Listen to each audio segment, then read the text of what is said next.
اور باقی کارکنان جنہوں نے مجھے محنت کر کے اس منصب پہ پہنچایا۔ میں محترم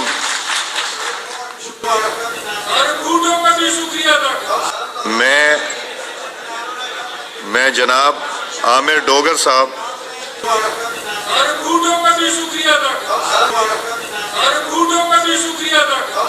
اور باقی کارکنان جنہوں نے مجھے محنت کر کے اس منصب پہ پہنچایا۔ میں محترم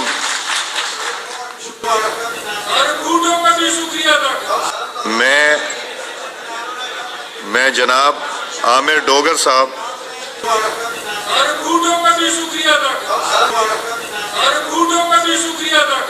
جی، یہ جو مقدمہ جس میں آج سزائیں ہوئی ہیں وہ کیسز میرے دائر کردہ ہیں۔ میں اس کیس میں عدالت کے سامنے پیش ہوا۔ میں شاندانہ کا بھی وکیل تھا، شہریار افریدی صاحب کا بھی تھا۔ پھر عدالت نے جب توین عدالت کارروائی شروع کی تو اس میں نے اپنا ایفیڈیوٹ بھی دیا۔ یہ جو سزائیں ہوئی ہیں ڈی سی اور ایس ایس پی کو، میں اس فاضل جج صاحب کو خراج تحسین پیش کرتا ہوں۔ ایسی سزائیں بے دریغ ہونی چاہیے، آئی جیز کو ہونی چاہیے، ڈی آئی جیز کو ہونی چاہیے، کمشنروں کو ہونی چاہیے۔ جن جن لوگوں نے بنیادی انسانی حقوق کی پامالی کی ہیں ان کی جگہ جیل میں ہونی چاہیے۔ یہ فیصلہ ایک پیغام ہے ان تمام سرکاری افسران کے لیے جنہوں نے سرکاری منصب کا ناجائز اور بے دریغ استعمال کیے۔ انشاءاللہ میں نے پہلے بھی کہا تھا اور اب بھی کہہ رہا ہوں، ایک ایک کے خلاف جس نے ظلم کیا ہے ہم عدالتوں میں ان کو لے جائیں گے، سو کریں گے اور ان کو سزائیں دلوائیں گے۔ اس فیصلے کا ہم خیر مقدم کرتے ہیں اور اگر یہ لوگ اپیل میں جاتے ہیں تو ہم وہاں ان کے خلاف فائٹ کریں گے۔ اور ان کا یہ کہنا تھا اسلام آباد پولیس نے اس کے اوپر رد عمل دیا۔ ان کا یہ کہنا تھا کہ ڈی سی اسلام آباد اور جو دیگر افسران ہیں وہ اپنا کام جاری رکھیں گے اور انہوں نے آئین اور قانون کے تحت کارروائیاں کی۔ اگر پولیس کا رد عمل یہ ہے تو یہ ایک نئی توین عدالت ہو گئی ہے۔ اسلام آباد پولیس نے اگر یہ رد عمل دیے ہیں جو آپ کے الفاظ ہیں تو میرا خیال ہے کہ یہ عدالت کی حکم عدولی بھی ہے۔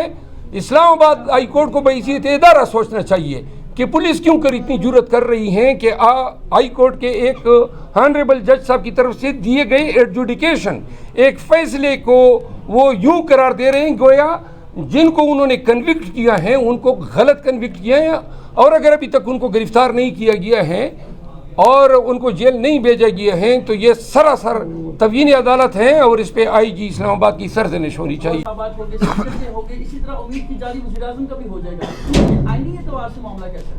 ہم اس کو چیلنج کریں گے کہ ہمارے ریزسٹنس، ہمارے احتجاج کے باوجود اسپیکر نے اس پہ کوئی رولنگ نہیں دی، اور جو لوگ اس ووٹ کے عمل سے رہ گئے ہیں ان کا حق تھا ایوان کا ممبر بننے کی وساطت سے کہ وہ بھی اس پروسیس میں ووٹ ڈالتے، لیکن چونکہ آپ دیکھ رہے ہیں کہ ہر فورم سے ہمارے ساتھ زیادتی اور ظلم ہو رہا ہے، تو یہاں بھی انہوں نے الیکشن کمیشن نے ابھی تک ہماری ریزرو سیٹوں پہ کوئی نوٹیفیکیشن نہیں کیا ہے۔ اسپیکر کو چاہیے تھا اس کو مؤخر کرتے، لیکن ان کو جلدی ہے حکومت سازی کی۔ ان کو اندیش ہیں کہ کوئی نیا کڑاگ جو ہے نہ نکل آئے، کوئی اور پارٹی جو ہیں کہیں اور سے کوئی پینترے نہ چل دے، تو لہٰذا اپنے خوف کی وجہ سے ان کو بہت زیادہ جلدی پڑی ہوئی ہے۔ کل کے احتجاج کے حوالے سے کیا تیاری ہے؟ کل احتجاج، کل شاید بارش متوقع ہیں، تو بارش کے باوجود لیاقت باغ میں وہاں عوام کو میری اپیل ہے کہ لیاقت باغ آئیں، پنڈی کے عوام اور تمام فیملی سے وہاں سے ہم اکٹھے ہو کے مری روڈ کے راستے سے ہم ایکسپریس وے سے ہوتی ہوئی سیدھا ہم اسلام آباد پریس کلب آئیں گے۔ پہلے ہمارا پروگرام تھا F9 پارک جانے کا، جو اب ہم نے سیدھا ایکسپریس وے سے ہم آئیں گے اسلام آباد پریس کلب۔ اسلام آباد اور پنڈی کے باسیوں سے، خواتین سے، تمام یوتھ سے، بزرگوں سے، سب سے التجا ہے 11 بجے ہم ہوں گے لیاقت باغ میں اکٹھے اور انشاءاللہ 4 بجے تک یہاں پہ پہنچیں گے۔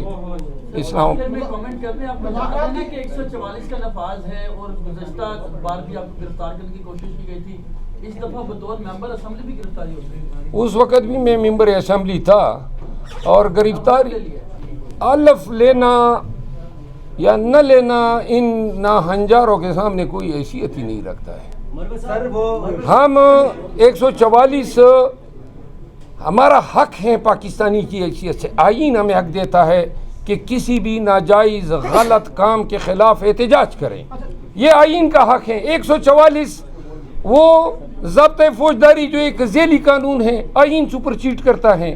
اور عدالتوں کے, سپریم کورٹ کے بہت سارے فیصلے ہیں کہ 144 کے تحت صرف ایک پارٹی کی ایکٹیویٹی کو روکنے کے لیے 144 لاگو کرنا خلاف قانون ہے. تو لہذا چاہے یہ 144 لگائے یا نہ لگائے, ہم اپنا احتجاج کریں.